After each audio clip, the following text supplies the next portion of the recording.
I'm Steve Paulus, Head of Institutional Sales for Sparrow Capital. So Jerry, everybody wants to know, what's the market going to do? Recent quote by former Fed Chair Bernanke said, bull markets don't die of old age, they generally get murdered. So what's the big question is the market. What do you see for the future? What's your crystal ball say? Yeah. Well, the timing is always interesting. So right now we're coming up on the end of the first quarter. Back in September, the interest rates were going up significantly. The Fed was putting pressure on the economy, and the market pretty much tanked through Christmas, actually. Since that time, the Fed has backed off, interest rates have backed off, and the stock market has stabilized, started to go up again, and the first quarter, from what we could see, looks pretty good. There's been some reports out of FedEx, they weren't too positive, but the types of stocks that we invest in usually do pretty good because they are growing a lot faster than the economy, and they have new products, they're gaining market share. So I'm pretty excited about the things that we invest in and getting the first quarter reports out. Let's kind of pursue that a little bit. You had talked about the kind of stocks you invest in. Without talking about individual holdings, generally what is your, what are you looking at these days that you think have some opportunities? What kind of process do you go through? Whatever you feel comfortable talking about. Well, our universe starts with 10,000 securities. So most of the securities has liquidity that trade on the different exchanges.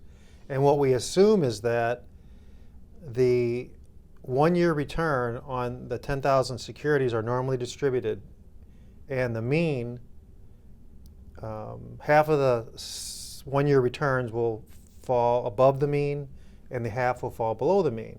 So we concentrate on the securities or the investments that we think will finish in the top half, and then we narrow that down to the top 10%, and then the top 5%, and then we want to know, based on our research, which 1% or 2% of the market will do the best in the next 12 months. And that's where we focus all of our time.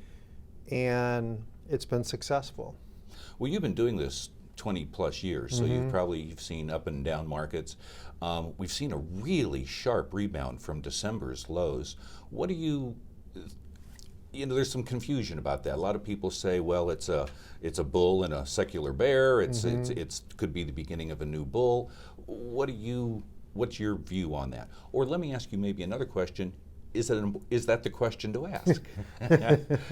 Well, I think that most people would conclude that it's not knowable what the market's going to do the next week, the next 2 weeks, but based on the growth rate of the economy, the population, those types of things, and just capitalism in and of itself will, in my opinion, support a very robust and strong stock market over the years. Okay, good. We had talked earlier, and you mentioned auto sales, which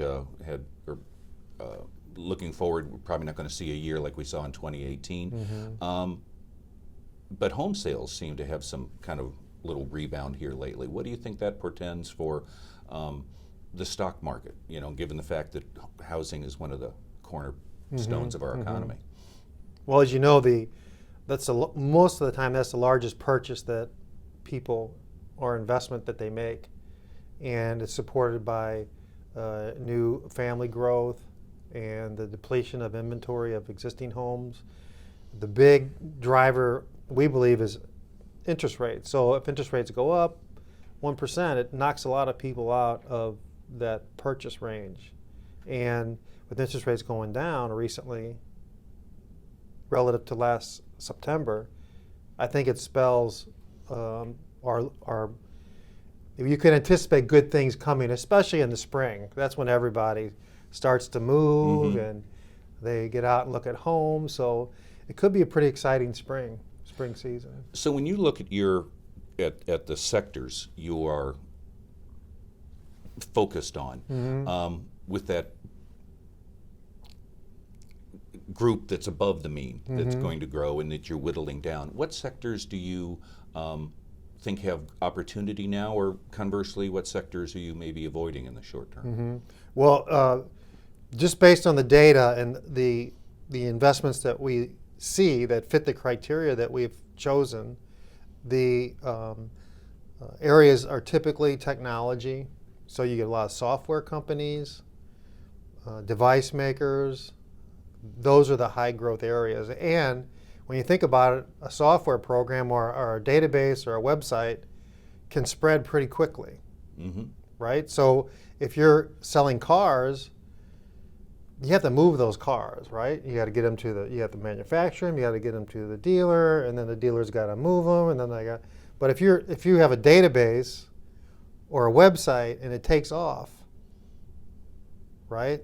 It can spread just by everyone logging onto their computer. And so a lot of the investments in fast growth areas that we see and invest in are in the technology area, software, website areas, and healthcare. So if healthcare is a really fast growing area, the technology is changing with respect to discovering new medicines and devices. I mean, if you're a diabetic, right, and you used to have to stick yourself, and they're making devices now that are eliminating a lot of the the old methods, and those spread pretty quick too. So if you get a patent or a new medicine that's going to solve a problem and cure someone, and there's a large population of people that need that medicine, it'll spread quickly. So those are the areas that we see that are the fastest growing areas, and those are the areas that we're weighted higher in. The areas that we're not invested in, or we don't see a lot of opportunity in, the things that we do are typically your energy areas, your basic material areas, utilities, things like that. Okay. I noticed when you said healthcare, you didn't mention demographics at all, and because usually you think, oh, the baby boomers are getting older, there's a big cohort in the population that's going to need it. You're not necessarily relying on the demographics, you're more relying on the innovation of those companies to bring new products and services. Right, exactly. Okay. So that's a good point, because you could get a larger growth rate, right, if that demographic is falling into a faster growing demographic and you're selling into that space. So that would be better, right, for an investment. One other question, going back to, you had mentioned technology. The chip makers have been in the news somewhat lately. NVIDIA and cohorts have had tremendous run up over the last year, 2 or 3. What kind of a driver do you think that is, or is that a factor in the technology space? The chip makers? Yeah. Yeah, well, a lot of the chips, they go into cars, right? And they go into video games and computers and data centers and those areas of the market that are the more hard areas of the market. And they drive the software programs, they drive the video games. You go in, and if you buy a car, the technology in those cars now, I mean, if you're a mechanic, you can't even, there's no points, there's no, right, no timing. I don't know how they do it, but a lot of new technology going in the cars. So I noticed that some of the cars that I've looked at or driven lately don't even have CD players. So you have to bring your iPhone or whatever, right, to get your own music playset. So the point of talking about that is, number one is, just like the larger demographic for the older, right, demographic of the population, The area of technology and chips and software, that's expanding too, right? As you get new innovations.